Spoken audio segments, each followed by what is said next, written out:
Good morning, everybody. Dr. Jimmy Henderson again, cognitive scientist and metaphysician. Today I'm going to be talking about that enigmatic concept called the soul. But I won't be using a religious framework. I'll be using my psycho-spiritual approach, in which I try to explain metaphysical concepts in terms of psychology and science. So in line with this thinking, I would make the statement that the universe, there is consciousness in the universe, and that at the highest level we have a powerful universal consciousness which permeates everything, and that this consciousness, so you can think of this universal conscious energy forming pockets, little pockets of individual consciousness, which we would then call our essence or soul. And this extends down from the highest realms of being, of creation, of reality. It extends down to what we would call the human sphere, or the physical sphere. And then it enters into human bodies and bring in life and consciousness. This is because the conscious energy is forming what we call a stepping down into a manifest state, which we could call the universal soul, and contains within itself all the aspects of this energy, which is life and consciousness and perfection, activity, light, beauty, structure. All the aspects that we see in the physical world are contained within this universal soul, including aspects of what we would call personality, like compassion and love, all originating from this source. So what actually happens is that this soul, which some people call the monad, or their other names, I see it as the essence of the origin of man. As I said, it is stepped down through the different realms of energy levels to eventually enter the human body. And when it does, it undergoes transformation, because the human body obviously is scientifically is a lot more dense, and our neural systems are not as advanced as we think they are. They're quite slow actually, and so this energy is then stepped down into a form that gives us everyday consciousness and life.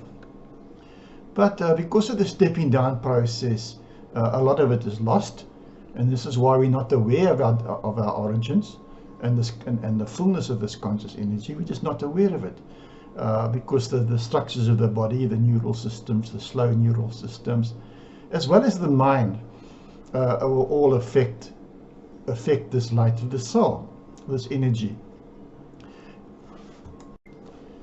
You see, what happens is that this energy, this individualized energy, then enters the body and activates the brain to the point where we have a mind. We become self-aware, and then we have a mind.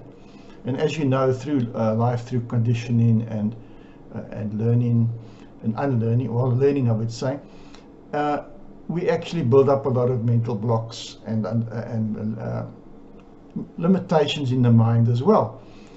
So we have this soul, or soul personality, coming through and entering into the body and losing much of its energy and power because of the attenuation of the body and the mind, and the entanglements of the mind.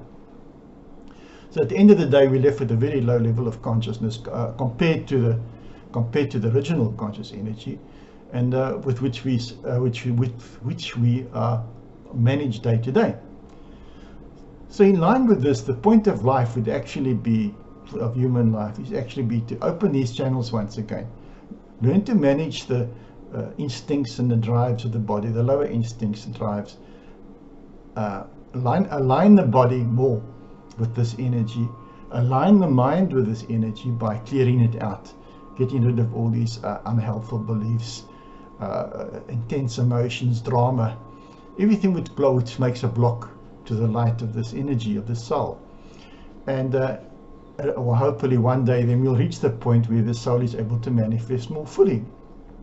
And I think this is probably the task of the individual, although there are other tasks when it comes in on a universal level. This should be the task of the individual, is to clear the way for the coming of the soul. So how do we reach this level of the soul?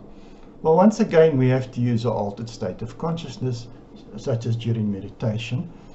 We cannot rationally connect with the soul. It's on such a high level of energy that we can't connect with it normally. We have to go into an altered state where the mind is completely quiet, and then we enter into ourselves, and then we go deeper and deeper until we reach what we first of all call the authentic self. Now, the authentic self would be that point where the soul enters the body. It's still pure at this stage, and because it hasn't been conditioned, such as a birth of an infant. Everything is still perfect. It hasn't been conditioned in any way, although it's passing through the body now. In psychology, we call the authentic self the highest and most moral part of oneself. And that would then mean that this is the point where the soul actually enters before it's been stepped down, so to speak. And once we've passed through the authentic self, which is basically during meditation is the I am meditation, that point of self-awareness, of pure consciousness without any conditioning, authentic self, we then move deeper and set an intention then to move and connect with the soul, which is on a higher level, even higher level. So we have to use more advanced techniques of meditation and visualization to connect with this light source, which we can call the soul. And how will you know when you've connected with this? Well, I think my personal experience has been, ask yourself the question, what is my name? What is my name? You see, the soul has no name. The soul is that part of you that before incarnation, which actually is coming direct from the the universal energy source, and therefore doesn't have a name. It only gets a name when we give it a name in the social world. So if you reach the point where you connect with an experience, and you ask yourself, what is my name? And the answer intuitively comes to you, I have no name. I am soul. At that point, you are connecting with the soul, touching the soul, and you'll find that a lot of all the beliefs fall away, all the doubts fall away, because you're now in a pure state of consciousness, without the programming and without the lessons that have been come along the way. So yes, you can connect the soul or connect with the soul, and that is the purpose, as I said, of the human being is to connect with the soul and to allow it to come forth into this world. In other words, you have a progression from the highest levels of conscious energy down to the human conscious energy. In other words, we become a full expression of the universal consciousness. So I want to thank you for your time this morning, and invite you to visit my website. I've got videos there and more articles which might interest you. It's www.discoveringyourself.co.za. Thank you.